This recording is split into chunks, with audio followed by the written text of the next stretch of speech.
guy surely makes the world go round. 'Cause I got something real. I got something real. 'Cause I got love. Yeah, yeah. I got love. You have a lot of possessions, a lot of money in the bank. I don't have that type of richness. My richness is life.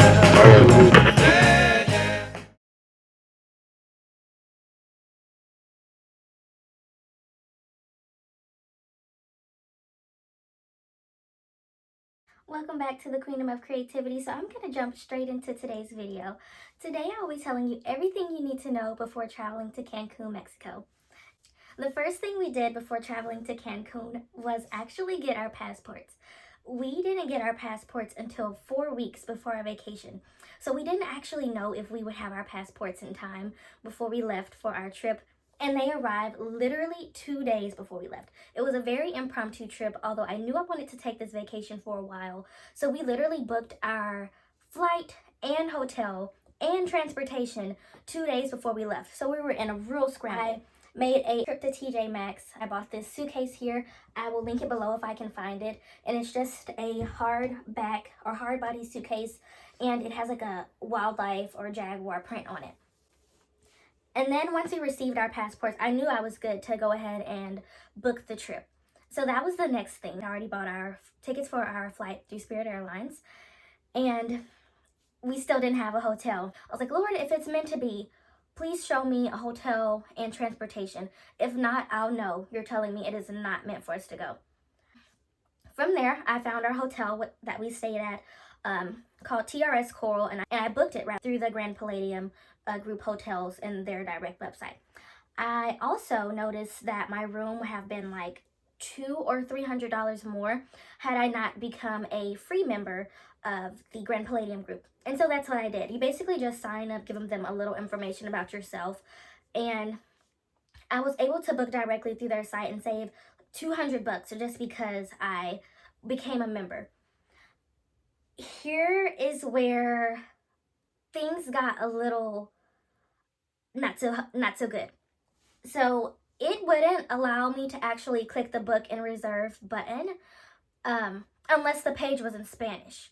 So I could see the discounted rate for myself, but I couldn't book it unless I put the page in Spanish. And because I do know a little bit of Spanish, enough where I could book the room in Spanish, I did go ahead and book the room in Spanish so I could get a discounted rate. If you ain't talking money, I don't want to talk. You can tell I get this section. From there, the hotel site redirected us to make travel arrangements. So it was all coming together really quickly. And I felt really good about it until I kind of had a gut feeling again. It just wasn't working out. And I said, you know what? I was literally about to book it and it wouldn't go through, you guys. And it's because I was putting in the wrong flight number and I hadn't realized, but that was by the grace of God that it would not go through. And I tried to find more reviews or more information on this company. There weren't really any. And the first thing I clicked on was TripAdvisor. If you guys are familiar with TripAdvisor, that's where I went. And I put in the name of the company, and I'll insert that clip here as well. There were a few reviews under there, but most of those reviews were questions. And those were other travelers like myself who was wondering, has anyone else booked with this company? Are they legit? And there was one guy on there, and as I was reading his comment, I could hear his comment in my dad's voice. My dad didn't go on this trip with us, but I could hear his comment in my dad's voice. He said, it sounds like a scam to me. This could be like a trafficking scheme. Now, you guys, remember, I was about to book this transportation that I was led to from my hotel.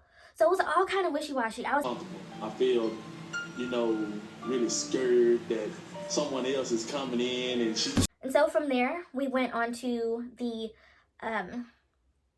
Cancun airport website just to see what kind of COVID test. And on the Cancun airport website, which I'll also put in here somewhere, we were able to see that you could get the safest form of transportation from the airport using the taxi service, international airport website, you're able to see what's legally the safest transportation for you while you're trying to enjoy yourself in this foreign place. And so on their website, it tells you who to look for and who not to trust. And it tells you that all those people who are like calling out and like trying to flag you down on your way out the airport, it tells you that do not ever, go with them because they're not insured, possibly. They're not licensed to do what they're doing. And quite frankly, it's just not safe. You don't know who you're talking to. Also advise on there that the only way to book these taxis is before you go. You have to book it before you go. You can't book it. You can't just hail down a taxi when you get at the Cancun airport. You have to book this before you go. And that's what their website said. And so that's what we did. We did book a private transfer to and from our hotel that way. After we touched down in Cancun, my cell phone provider is Verizon. I have text, talk, and data also in Mexico for free.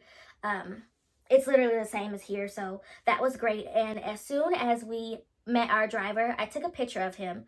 I'll blur out his face here probably if I can, or I'll try my best not to show his face. But I took a picture of him. I took a picture of everyone who had on the uniforms that the Cancun International website described to us. I took a picture of every person that we came in contact to that had anything to do with our transportation. I took a picture of the vehicle and the tag, both front and back.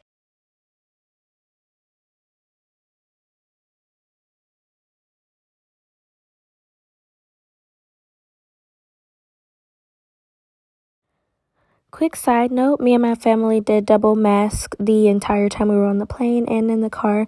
We wore N95 over a surgical mask. Although it's not medically recommended to do so, it's just what made us feel more secure. We also wore these safety goggles that have a seal on the forehead and the top of the nose. So essentially no particles could enter like our facial area during our traveling period. And I sent it to my dad right away. And I let him know everything. I told him, I said, we've touched down in Cancun. This is our driver. This is the car we're in. You should get a text from me in no more than an hour saying that we've arrived safely, like a FaceTime video from me telling you that we've arrived safely. If not, call me back. And so he did respond right away. He said, I'm glad you guys are there safely. He said, be careful, because human trafficking is a really big thing right now. And, and so that was the transportation. Our driver drove pretty fast. It didn't bother me. I've been to Jamaica before. That's their home. That's what they're used to. And so our ride kind of went like this.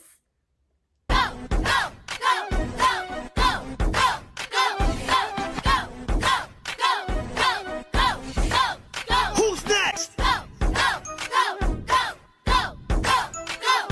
So when we got to our hotel, we were feeling like this. I'm gonna put 2 shots of vodka. Leads me to my next tip after we arrived. We did want like a couple of drinks. We did have some drinks, but I would definitely say don't get drunk. Just don't get to a place where you're not in your right mind and you can't be vigilant. Don't do that. And my next tip would be when we first touched down in Cancun, before we met with our taxi driver, we had to go through immigration? Yes, immigration. And our flight before we touched down in Cancun told us, you're going to have to fill out a form. And she said, we don't have any pens for you for safety reasons. So if your neighbor has a pen, maybe ask them. If you don't have a pen, don't worry about it. And if you do have a pen, act like you don't have a pen. We didn't want to share our pen. We didn't want to be the one that had the pen that everybody on the plane used. So we used their pens and then we just sanitized our hands. So there they give you a form. I think they gave it to us on the plane. I can't remember if they gave it to us on the plane or if we got it when we got there. But you'll get a form after you land. And so once you touch down, you go down this elevator and you see this mural here. After you see that mural, you're going to take a sharp right. And there is like a long counter full of like pens that you can use.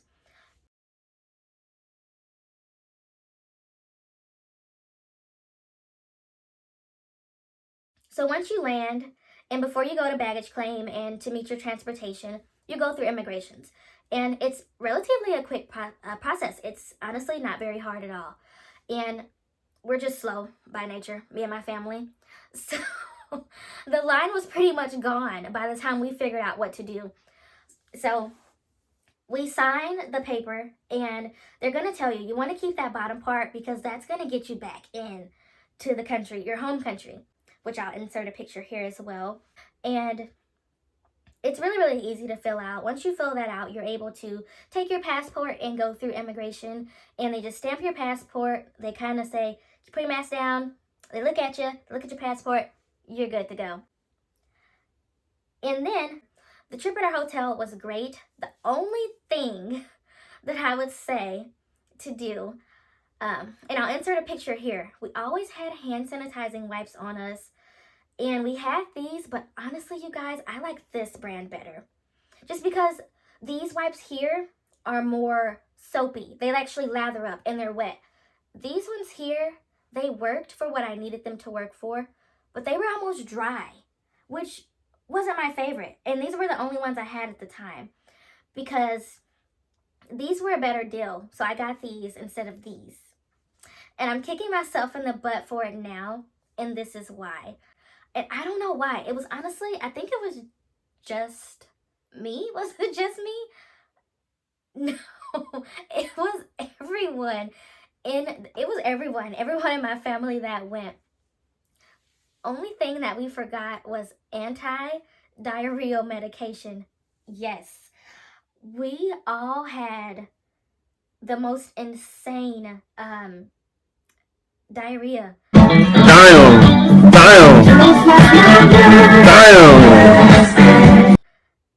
I know, TMI. I need to be real. Bring an anti-diarrheal with you. Especially the morning we had to leave. Do you know how scared I was? I was going through it even the morning of our flight back home, having to go through that. But thankfully, by the time we got to the airport, my tummy was kind of settled and I was okay.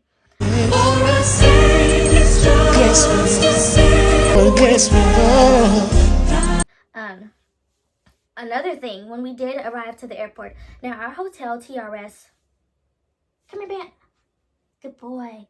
So our hotel TRS was about 40 minutes from the airport, and we left about an hour and 15 minutes early to get to the airport.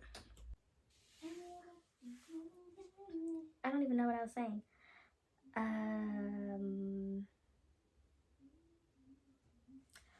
We left about an hour and 15 minutes early to get to the airport, which would have still left us like almost 2 hours, you know, to go through the process of checking in, going through immigration again, to get on our flight. And you guys, once we got to the airport, we got in line to check in. And for whatever reason or another, it took the whole 2 hours just in that line. It was so long.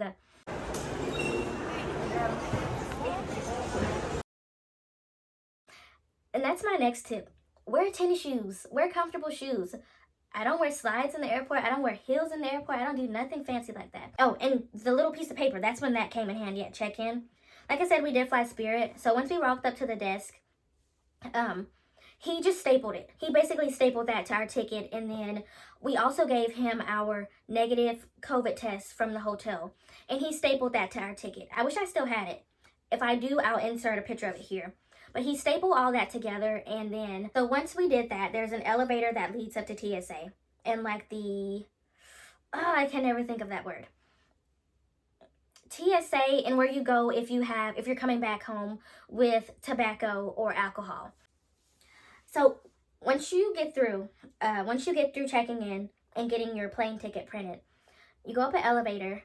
There's TSA. I didn't have any alcohol or tobacco, so I didn't have to stop there, thankfully, because it took so long. So once you go through TSA down upstairs, you go up the elevator and you go through TSA. That's when you'll go through immigrations again. And before you go through, it's like the thing where there's, I can't think of it right now. You go through like the zigzag maze of like belts and things. I don't know what they're called, but I'll insert a picture here. I can't think of the name of anything right now. You go through that maze, and then, but before you go through that maze, you have to sign another little paper that they state that they want you to show. So it's really easy. It's about this big, and so you sign that paper and you hand it off to someone, and you're able to go through another zigzag maze. This thing here. I don't know what it's called, you guys. If you know what it's called, please tell me down below. And so after that, you're in the airport basically. You're trying to find your gate, and you can see a whole bunch of liquor to buy, perfume to buy, and I really wanted to buy a perfume in Mexico because everyone there smells so good. That's a side note. I don't know what they're using, but everyone in Mexico smells so good. And so I really wanted to buy a perfume, and my mom really wanted to buy a sweatshirt, and she's like, no, don't do it. So I didn't do it. And plus I really wanted a Starbucks because I really wanted to get some breakfast before we left. And there's a lot of places there that you can get food, like Bahama Bucks and Starbucks and like a TGI Fridays type spots. And it smells so good in there. It smelled like food everywhere, and you're gonna want some. Oh my god, I love Chipotle. Chipotle is my life. But by the time we got to our gate, we were getting on the plane. And downstairs, there's like like where I'm from, we call it a corner store. And it's basically like a service station or a gas station, except it's not a gas station because it's in the airport. And you can get like snacks and stuff, snacks and souvenirs in there. So we got like a few bags of Doritos down there in that section where they sell like souvenirs and chips and snacks and stuff. And that was $55. It was so expensive. So by the time we finally did get upstairs and we're like, oh, we want to buy perfume and sweatshirts that say Cancun and all the fun things that, and eat something. We want to eat breakfast. By that time, it was time for us to get on the plane. And so, yeah, we had Doritos for breakfast that day. But other than that, you guys, it was a breeze, honestly. It wasn't very bad at all. Just be sure that you book your transportation directly through the international airport site. It'll tell you the safest transportation, what to look for, what's legit, what's not safe at all. And I would definitely have all of that information linked down below. And if you have any questions, please don't hesitate to ask me if there's anything I missed. I'm so sorry. I tried my best to cover everything. And there were certain points where there was actually no filming allowed and where I wasn't supposed to record, but for you guys, for you kings and queens, I snuck and I recorded. So, and then also I did want to talk about the COVID-19 testing process at the hotel as well as travel insurance. So we did purchase travel insurance through Spirit Airlines as far as our flight goes, because basically what Spirit was saying was COVID-19 is not an unforeseen something or another that they'll cover basically if you miss your flight.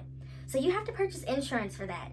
And for me, for the three of us, I traveled with 3 people including myself, so it was 3 of us. And that insurance was another $130, I want to say. So not too bad. And that ensured that if we missed a flight, or if a flight was canceled, or if we did or did not have COVID-19, basically we would be able to get our money back if something happened. So we did purchase that travel insurance. And then there was an amazing insurance through our resort that said if you did have COVID-19, I'll insert that here instead of talking about it too much. I'll insert it and just leave it here for a while. But it was basically a travel insurance through our hotel that said if you did not have COVID when you came in, but you were to contract the virus while staying at their resort, they would so graciously allow you be able to stay at the resort another 14 days. I actually said that wrong. Please do your own research and read very thoroughly. Here is the actual extension of stay policy at the time of our stay. Sorry, guys. and it will cover up to a certain amount of your treatment, and of course it's an all-inclusive hotel, so your food and your lodging, which I thought was amazing. I did not see that for any other hotel that I had looked at. Now, the COVID testing process for staying at the TRS Coral, we actually did have to commute over to the Grand Palladium Hotel, which you can see on this map here. It was the day before we left to come home that we actually went and got our COVID testing done. And so the process for that was our butler actually booked it for us. He told us what time to be downstairs, that there would be a golf cart to pick us up, of course to wear a mask, and that we would be transported from the TRS Coral adult only hotel over to the Grand Palladium Hotel. And we went in, and the nicest lady at the TRS, her name is Veronica. If you're watching this, thank you so much for being nice to us, Veronica. Thank you so much, Veronica, and the doctor, of course, and everyone at Grand Palladium and TRS. They were so amazing to us. So she checked us in, and which wasn't a long process at all. We kind of just said, hi, this is who we are. And she said, okay, have a seat over there on the sofa, and the doctor will be out with you shortly. So that's what we did. We went and sat on the sofa in the lobby, and she called our names one by one. And of course, she called my name first. And so we went into a separate room. It was just me and the doctor. She introduced herself, told me what she would be doing. I agreed and understood, and I don't believe I had to sign anything. I'll insert a picture of the type of test that we were given, and it is the one that goes up the nose. It's not the mouth swab. That's the one we had before we left to Cancun. So it is the one that goes in the nose. And so she called my name first. I went in, I sat on my hands so I wouldn't try to pull the stick out my nose, or the swab, the cotton swab out of my nose. She actually counted to 10, and the test was over. She told me to call in my sister. Her test was over. And then she told my sister to call in my mom. Her test was over.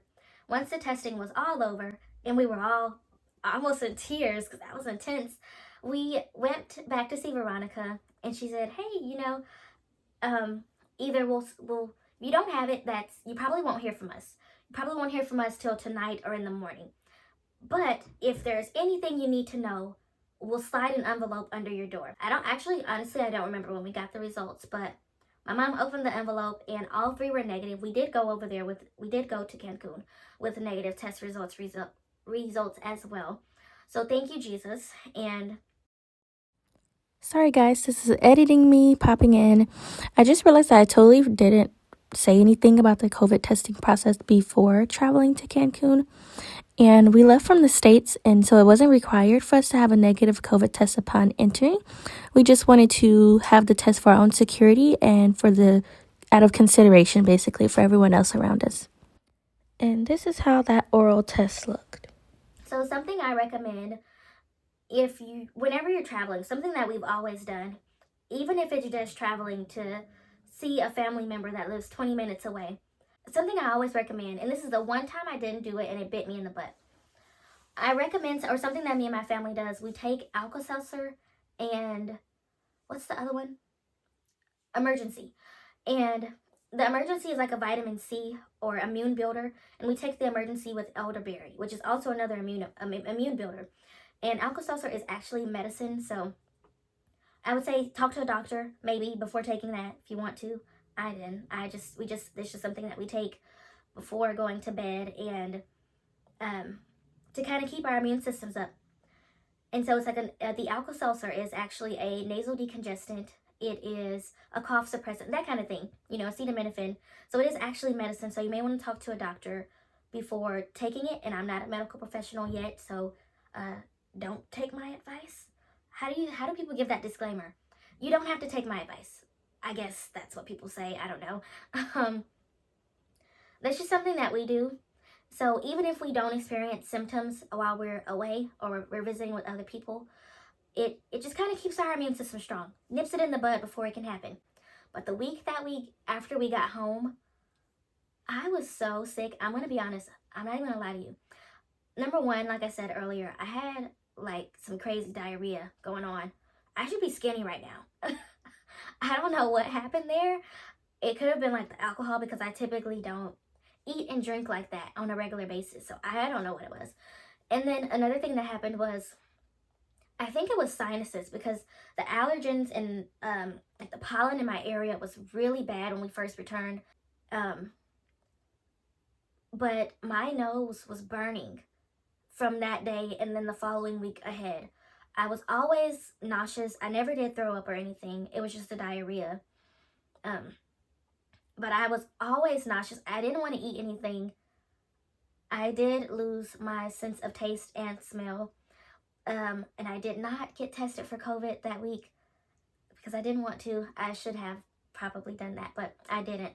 I just knew I was pretty sick when we got back. I could hardly breathe through my nose. I chalked that up to like the congestion and the allergies. I kept saying it's probably just a sinus infection. It's probably just the allergies and the pollen. And I was sneezing a lot at first, and it did develop into like a cough as well. So that was not fun at all. I don't know what that was about, and of course it was pretty scary, and it was a very tough week for me. I've never been that sick almost. So what I did that week was I took really, really hot baths at the same time. And I have a really small bathroom. I took hot baths all while having my humidifier blasting on high in the restroom. And you guys, it was so bad to the point where we have like some Vicks. If you know about Vicks Vapor Rub, they make bath salts, and they are scented to smell like camphor and menthol. So they smell really, really loud and minty. And because it was so hard for me to breathe, I was smelling the Vicks like this close. I had it this close to my nose. And I was in my room, and my mom was in the kitchen. She's like, something smells good. It smells like peppermint. The crazy thing is, I couldn't smell it. My nose is this deep into Vicks, and I couldn't smell it. I knew it was clearing my airway because I could breathe when I had my nose in it like that, but I couldn't smell it. And so I knew at that moment. And so that's one thing I did. I'm just telling you guys in case you may have some of the similar symptoms, what I did and what could possibly help you.